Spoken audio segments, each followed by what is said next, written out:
ஒரு ஊரில் ஒரு ராஜா ராணி இருப்பாங்களாம். அவங்களுக்கு ஒரு அழகான ஒரு இளவரசி இருப்பாங்களாம். அந்த இளவரசி என்ன பண்ணுவாங்க, சரி சொல்லிட்டு நம்ம வீட்டில் இருந்தால் போர் அடிக்குது அப்படின்னு சொல்லி வெளில சுற்ற போயிட்டே இருப்பாங்க. அப்போ வெளில போயிட்டு இருக்கும்போது ஒரு பையன் ஒரு இளவரசன் வருவாங்க. அவங்களுக்கு ரொம்பவே பிடிக்குமா. உடனே இந்த பொண்ணு வந்து எப்படி சொல்கிறது, ரொம்பவே காதல் வயப்படுவாங்க. அந்த பையன்கிட்ட வந்து தன்னோட காதலை சொல்லவே மாட்டாங்களாம். ஏன் அப்படின்னா, காதல் சொல்லிட்டா ஒரு வேளை அந்த பையன் விட்டுட்டு போயிட்டா அவ்வளோதான், இல்லை வெளில தெரிஞ்சால் அவ்வளோதான் அப்படின்னு சொல்லிட்டு என்ன பண்ணுவாங்கன்னா, இளவரசி வந்து அதை அப்படியே எப்படி சொல்கிறது, புரியாத வார்த்தைகளால் தன்னோட காதலை வந்து எழுதிக்கிட்டே இருப்பாங்களாம். தன்னோட லாங்குவேஜ்லேயே எப்படி சொல்கிறது, தப்பு தப்பானா எப்படி சொல்கிறது, யாருக்குமே புரியாதுல்ல, அது மாதிரியான வார்த்தைகளால் வச்சு அவங்களுக்கு மட்டும் புரிகிற மாதிரியான வார்த்தையை க்ரியேட் பண்ணி என்ன பண்ணுவாங்களாம், எழுதிக்கிட்டே இருப்பாங்களாம்.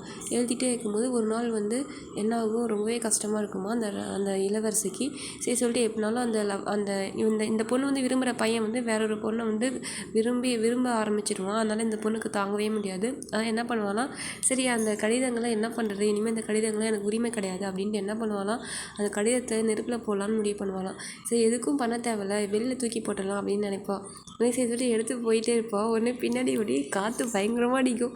உடனே எங்கே போய் தூக்கி போடுறது, எப்படின்னா இவ எந்த ஒரு பார்வை பார்த்தா கூட அவங்க வீட்டுக்கு தெரிஞ்சிடுமா. அவ்வளோ அளவு ரொம்ப கண்டிப்பாக இருக்குமா. அந்த அரண்மனையை சுற்றி அவ்வளோ அளவு காவலர்கள் இருப்பாங்களாம். இப்போ இந்த பொண்ணு இப்படி சிரித்தா கூட எதுக்காக சிரிக்கிறா, காதல் வயப்பட்டு சிரிக்கிறாளா இல்லை சாதாரணமாக சிரிக்கிறாளா அப்படின்றது கூட தெரிஞ்சு வச்சுருவாங்கன்னா. அவங்க ராஜாவும் ராணியும் ரொம்பவே ஸ்ட்ரிக்டாக இருக்குமா அந்த இடம். அதனால் என்ன பண்ண தெரியல சொல்லிட்டு இந்த கடிதங்கள் எப்படினாலும் மாட்டிக்கிச்சுனாலும் அந்த இளவரசனுக்கு பிரச்சனையாக இருக்கும் அப்படின்ட்டு என்ன பண்ணுவாள், அந்த கடிதங்கள் எல்லாத்தையும் அப்படியே அவ்வளோ கடிதம் எழுதியிருப்பாள். ஒரு நாளைக்கு ஒரு நிமிஷம் கூட வேஸ்ட் பண்ணாமல் அப்படியே சொல்லி அவ்வளோ கோடி கடிதங்கள் எழுதியிருப்பாள். அதை அப்படியே எடுத்து மலை மேலேருந்து தூக்கி போடுவோம். அப்படியே